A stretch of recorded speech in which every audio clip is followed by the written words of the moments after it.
नमस्कार दोस्तों, स्वागत है आपका हमारे चैनल BNK टीवी हिंदी कहानियाँ में। आज की कहानी में आप लोग सुनेंगे, अम्मा जी फिक्र ना करो, अपने ससुराल की इज्जत मैं संभाल लूँगी।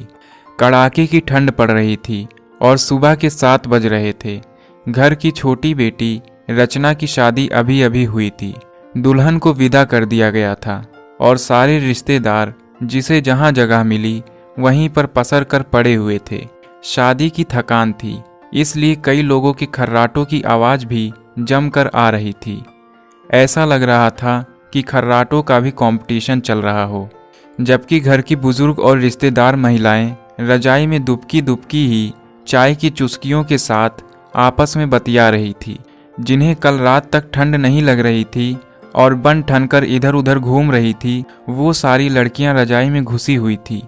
कोई देखकर पहचान नहीं सकता था कि रात को जो चमकते दमकते चेहरे थे वो ये ही लोग थे। और दूसरी तरफ घर की दोनों बहुएं करुणा और सावित्री दौड़ दौड़ कर फरमाइशें पूरी कर रही थी। किसी को चाय चाहिए था तो किसी को गर्म पानी। जो महाराज घर में काम के लिए रखा था वो तो 8 बजे तक आएगा। तब तक बहुओं की भाग भाग कर अच्छी खासी वर्जिश हो जाती। सबको चाय देने के बाद दोनों अभी रसोई में पहुंचकर चाय पीने बैठी ही थी कि पीछे पीछे सासू माँ शिमला जी भी कपकपाती हुई रसोई में आई और बोली, अरे तुम दोनों कहाँ चाय पीने बैठ गई? अभी तो कितना काम पड़ा है। अम्मा जी, बहुत जोरों की ठंड है, हाथ पैर कपकपा रहे हैं, तो सोचा पहले चाय पी लेते हैं, थोड़ी गर्माहट ही मिलेगी। अरे तुम दोनों कहाँ गर्माहट के चक्कर में बैठी हो? अभी कुछ रिश्तेदार रवाना होना शुरू कर देंगे, उससे पहले उनके लिए शगुन के लिफाफे और मिठाई के डिब्बे तैयार कर दो। और हाँ, याद रखना कोई कमी ना रहे।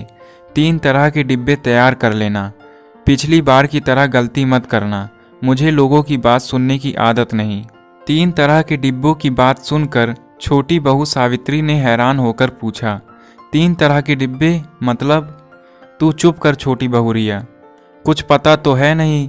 बड़ी बहू से पूछ लेना, उसने तुम्हारी शादी में भी काम किया था तो उसको अच्छे से पता है। बस लापरवाही ना करे, कहकर शिमला जी रसोई से बाहर निकली और जाकर रजाई में दुपक कर बैठ गई। सावित्री ने अपनी जेठानी करुणा की तरफ देखा तो वो बोली, अभी काम करेंगे ना तो पता चल जाएगा, परेशान क्यों हो रही है? चल पहले कोठियार में चलते हैं, वहीं 3 तरह के डिब्बे रखे होंगे। करुणा के कहते ही उसके पीछे पीछे सावित्री भी चल दी। कोठियार में पहुंचकर वहां का ताला खोला और अंदर जाकर दरवाजा लगा लिया। देखा तो वहां एक तरफ 3 तरह के साइज के कुछ मिठाई के खाली डिब्बे रखे हुए थे।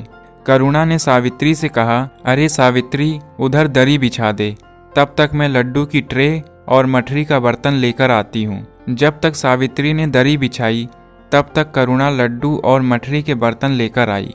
सावित्री बड़े ही उत्साह के साथ करुणा के पास आकर बैठ गई और बोली, जीजी मुझे भी बताओ कैसे क्या करना है? अरे बताती हूँ, फिक्र मत कर। पहले 2-3 डिब्बे पैक कर दूँ ताकि तुझे समझ भी आ जाए। सावित्री बड़ी गौर से करुणा को काम करते हुए देखने लगी। देखा तो करुणा ने तीनों साइज के 1-1 डिब्बे उठाए। सबसे बड़े डिब्बे में 10 लड्डू और गिनकर 10 मठरी रख दी। उससे छोटे डिब्बे में 5 लड्डू और 5 मठरी। वही सबसे छोटे डिब्बे में 2 लड्डू और गिनती की 2 मठरी रख दी। 3 डिब्बों को तैयार कर देने के बाद करुणा सावित्री से बोली, समझ में आया क्या करना है? हाँ जीजी, ये तो समझ में आया कि क्या करना है, पर अभी तक ये समझ में नहीं आया कि ऐसा क्यों करना है। ये डिब्बे तो हलवाई से कहकर भी पैक कराए जा सकते थे। अरे मेरी भोली देवरानी, हलवाई से कराए जा सकते हैं, पर थोड़ा सा पैसा बचाने के चक्कर में अम्मा जी कराती नहीं। हाँ, यह बात तो सही है, भला कौन बहू की सहूलियत देखता है। पर एक बात बताओ जीजी, अम्मा जी आपको लापरवाह क्यों कहती है?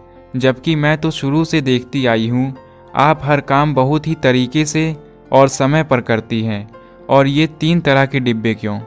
देख, शादी में हर तरह के मेहमान आते हैं, कुछ खास होते हैं और कुछ से सिर्फ व्यवहार निभाना होता है। उस हिसाब से ये 3 डिब्बे तैयार किए हैं। जैसे जो घर के खास रिश्तेदार हैं उन्हें ये बड़ा डिब्बा दिया जाएगा, जो यार दोस्त हैं उन्हें दूसरा वाला डिब्बा दिया जाएगा, और जो कभी कभार शक्ल दिखाते हैं ऐसे रिश्तेदारों को छोटा डिब्बा दिया जाएगा। ओह, और हमारे मायके वालों को? सावित्री ने भरी निगाह से करुणा की तरफ देखा तो करुणा बोली, अभी तूने सुना नहीं अम्मा जी ने क्या कहा है? यही कि मैं लापरवाह हूँ। बस यही लापरवाही तो की थी मैंने। हे जीजी, ये क्या बोल रही हो? और ऐसे काहे की लापरवाही हो गई थी तुमसे? सावित्री ने मुंह पर हाथ रखते हुए हैरानी से कहा तो करुणा ने जवाब दिया, पता है, तेरी शादी के वक्त अम्मा जी ने मेरे मायके वालों को ये छोटा सा डिब्बा देने के लिए कहा था, पर मैंने नहीं दिया। मुझे तो वो मिठाई का डिब्बा देते ही शर्म सी आई, इसलिए मैंने अपनी मर्जी से एक बड़ा डिब्बा मिठाई का दे दिया। फिर जीजी अम्मा जी नाराज नहीं हुई? नाराज? मुझसे 3-4 दिन तक बात नहीं की थी। मुझे और मेरे घर वालों को खूब कोसे जा रही थी। पता नहीं ये ससुराल वाले बहू के मायके से आता हुआ बहुत अच्छा लगता है, पर मिठाई का डिब्बा तक उन्हें देना इन लोगों को बहुत सालता है। उन 3-4 दिनों में अम्मा जी बहुत ही जीना दुश्वार किए हुए थी। आखिर जब मैंने माफ़ी मांगी तब जाकर शांत हुई थी। घर में किसी ने अम्मा जी को कुछ नहीं कहा। कौन क्या कहता? अम्मा जी किसी के सामने थोड़ी ना कहती है, वो तो पीठ पीछे टोचती रहती है। सबके सामने अच्छी वाली बनी रहेगी, लेकिन अकेले में 10 ताने सुनाती है। खैर छोड़ो इन सब बातों को, फटाफट मिठाई के डिब्बे पैक कर, नहीं तो अभी अम्मा जी चिल्लाते हुए आ जाएगी।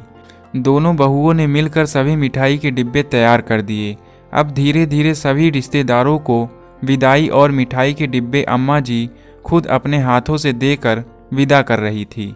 क्योंकि ठंड बहुत ज़्यादा थी तो खुद तो पलंग पर बैठी बैठी विदाई दे रही थी, जबकि विदाई और मिठाई के डिब्बे देने के लिए सावित्री को खड़ा कर रखा था, क्योंकि बड़ी बहू पर से तो विश्वास उठ चुका था। अम्मा जी के मायके वालों से विदा होने के कुछ देर बाद करुणा के मायके से उसके दोनों छोटे भाई और भाभी विदा होने के लिए अम्मा जी से इजाज़त लेने आए, तो अम्मा जी ने सावित्री को छोटा डिब्बा मिठाई का देने के लिए इशारा किया, लेकिन ये सावित्री तो उस डिब्बे की जगह एक बड़ा सा थैला उठाकर ले आई। अम्मा जी ने देखा उस थैले में 4 बड़े मिठाई के डिब्बे, दोनों भाई और भाभी के विदाई के कपड़े रखे हुए थे। इससे पहले अम्मा जी कुछ कहती, सावित्री ने नारियल निकाला और उस पर 51 रुपया रखकर करुणा को पकड़ाते हुए बोली, लो जीजी, अपने भाइयों को तिलक करके विदा करो। आपको अपने ससुराल के रीति रिवाज पता नहीं है क्या? अम्मा जी के साथ रहकर भी आप कुछ सीखी नहीं? आपने देखा नहीं अम्मा जी ने कैसे अपने मायके वालों को विदा किया है?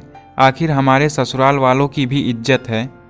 अम्मा जी गुस्से से सावित्री को घूरे जा रही थी, पर अभी तो और रिश्तेदार बैठे थे, उनके आगे वो कुछ कह ना पाई। करुणा अभी भी हैरानी से सावित्री की तरफ देख रही थी, और सावित्री थी कि खुद की पीठ थपथपाते हुए बोले जा रही थी, अम्मा जी आप फिक्र ना करो, जीजी अपने रीति रिवाज भूल गई तो क्या, मैं अपने ससुराल की इज्जत संभाल के रखूंगी। मैं अपने ससुराल वालों की नाक किसी के सामने कटने नहीं दूंगी। और जीजी आप क्या देख रही हो, जल्दी करो, और भी काम है। इतने में ससुर जी भी बोले, अरे बड़ी बहू, अब जल्दी अपने भाई भाभी को विदा करो, उनकी भी ट्रेन का वक्त हो गया है। ससुर जी की बात सुनकर करुणा ने तिलक कर अपने दोनों भाइयों और भाभी को विदा किया। अम्मा जी कुछ कह ही नहीं पाई, आखिर कहती कैसे? यहाँ तो छोटी बहू खुद अपनी पीठ थपथपा रही थी। साथ ही ससुर जी भी छोटी बहू की समझदारी के कायल हो गए थे।